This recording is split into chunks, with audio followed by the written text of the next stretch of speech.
Hello, everyone. It's been a couple weeks. Ooh, I got a booger.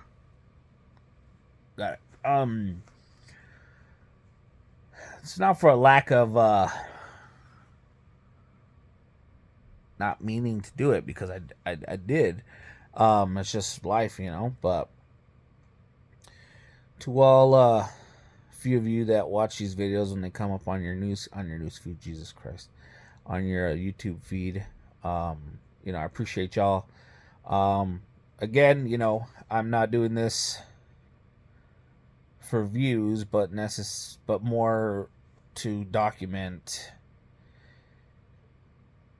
I don't know, my thoughts. I guess just share what I got inside and have a video journal to refer back to, and for friends and family to remember how amazing I am. So I have this thing right here. So I sleep with a breathing machine, and the mask like digs into my head right here. See that? So it does that. Anyways, um, but I've had all these plans to. Oh, I'm gonna do a video about that. Oh, I'm gonna do a video about that. We've been going to this new church lately. It's called Faith Church here in Fort Collins, and um, I, I I find myself having a really hard time connecting to the messages. I feel like they're kind of all over the place. They don't really use the gospel, and they don't really use the word to kind of connect you to today's life. I understand that, this is, a very historical document that we're referring back to, but at the same time, it's something that refers that it needs to connect with today's life at the same time. And I think that's where a lot of people have a hard time. Oh, I finally got it. Gee, I got it. I've been messing with this little pimple, and it finally popped. Um, People have a hard time connecting because they don't understand what it means to them in today's life, in today's society. And I know it's a hard thing to do, even as a preacher, a pastor, priest, whoever it is that, whatever faith that you're in. And I think it goes across all spectrums of religion, um, because people need to understand what the word and the gospel means in their life and how it brings meaning to them today. And I think it's part of why many people just kind of, I don't want to say push against it, but they just, a lot of people end up with more questions than they do answers. And I find myself in that boat a lot of times. Um, there's a lot of whys and a lot of this and a lot of that. And, it always, you ask anybody that's really deep in religion, and they'll say, you just believe because you just believe, and it's like, it's not enough for most people. And I understand that's a simple answer, but it can't be the answer. It can't be the answer because everybody wanders the world searching for purpose. Regardless of if you're spiritual, if you're religious, if you're not, or you don't believe in anything, there's always a little seed inside of you that's germinating, that's looking for answers. And why am I here? Especially when you when your life isn't going the way that you want it to, right? And it's easy to look up and be like, what's going on, even if you believe or not, because deep down there is a higher existence, because someone had to give you purpose, had to give you life. And I feel like society keeps us so distracted, it's hard for us to focus on why we are here. And and the answer is different for everyone, and I think that's why you can't find one answer to that question. it's different for everyone. Everybody has a different purpose in this life, and the only person or entity that can provide you with that answer is God.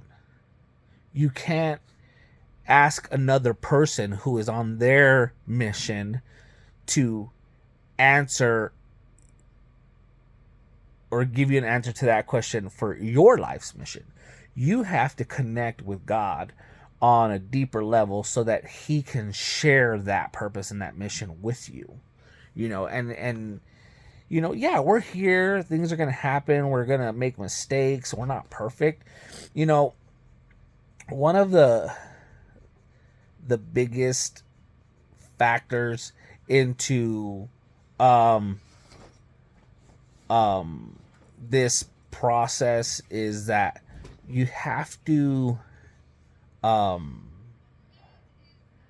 understand that the closer you are with connecting with that purpose, the more trials you're going to find yourself in. And by trials, I mean, in the definition of a trial, you're going to be tested. You're going to have to prove your loyalty in your case, and you're going to have to present your evidence, and you're going to have to fight for what you believe. Because it's going to feel like everything else is coming against you. You might lose friends, you might lose family members. You may even find yourself a little lost, But the purpose of that is to weed out those who are not a part of that journey. I still have it to go right there. I feel like it's intentional. It's designed that way so that those people that bring you down or hold you back, they kind of phase themselves out of your life so that you have more time and mental health to focus on the things that you need to focus on. And if you look at it through that lens and that perspective, then you'll find it to be more of a positive thing than a negative thing. And this is especially, true for family. Some of the most toxic people in your life are family members. So, you have to understand that, yes, they're family. Yes, respect them, but they're people like you. And, if you are finding yourself to kind of like veer off into a different world without them, that's your journey to be on. It's not their responsibility to guide you on that journey. The purpose is, the less people there are to distract you in your life, the closer and the more available you are to connect with God. So, think about it that way. The next time you feel like things just aren't going right, you feel like, just everything's falling apart, things have to fall apart in order for you to rebuild them. You can't keep living in that same rickety, poor foundation structure that you've built your life around when it comes to religion and spirituality. It's not good enough. You got a bunch of pieces from different places and you're just propping up this structure and you're calling it your core value and your core foundation, and it's just junk piled together because it's what made sense at the time. And it may be some of the materials that you have available to you, but you have to knock that down and rebuild it with a strong foundation with the word and the gospel, and really just piece by piece do the work so that you can reconnect in a strong foundation, in a strong spiritual and religious structure, so that you have the ability to grow in it. Like you have to leave space to grow. And you add another level to that building, and another level, and another level, and another level, and another level. But you're going to start on the dirt.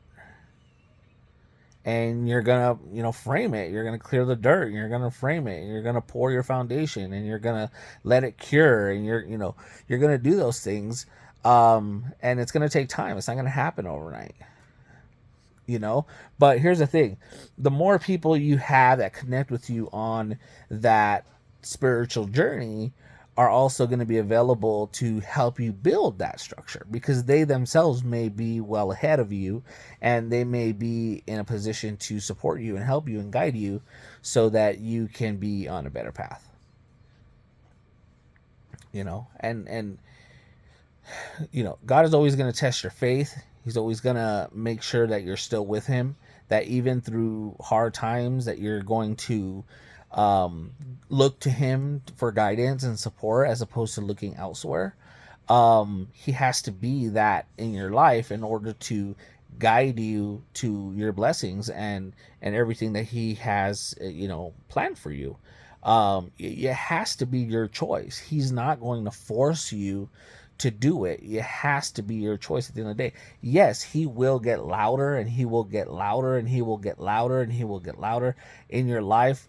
But you ultimately have the choice on whether or not you're going to pursue that voice in your head that's telling you to do it, to just make it happen. That is still your choice at the end of the day. So it's important to, one, take responsibility for yourself and your actions, but at the same time, take responsibility for where you are in your spiritual journey. Maybe you're just starting out like me. Maybe you've been doing this for a long time. Maybe you've had a different perspective. Maybe you're trying to channel a different experience. Maybe religion for you in the past wasn't always a positive experience. Whatever it is, you connect with God yourself, and you ask him what he wants you to do, and he will tell you. And when he does, do it. You guys have a great day. Sorry this took so long. I'm going to try to do this more frequently. But God bless you all. Take care. Love you guys. Bye.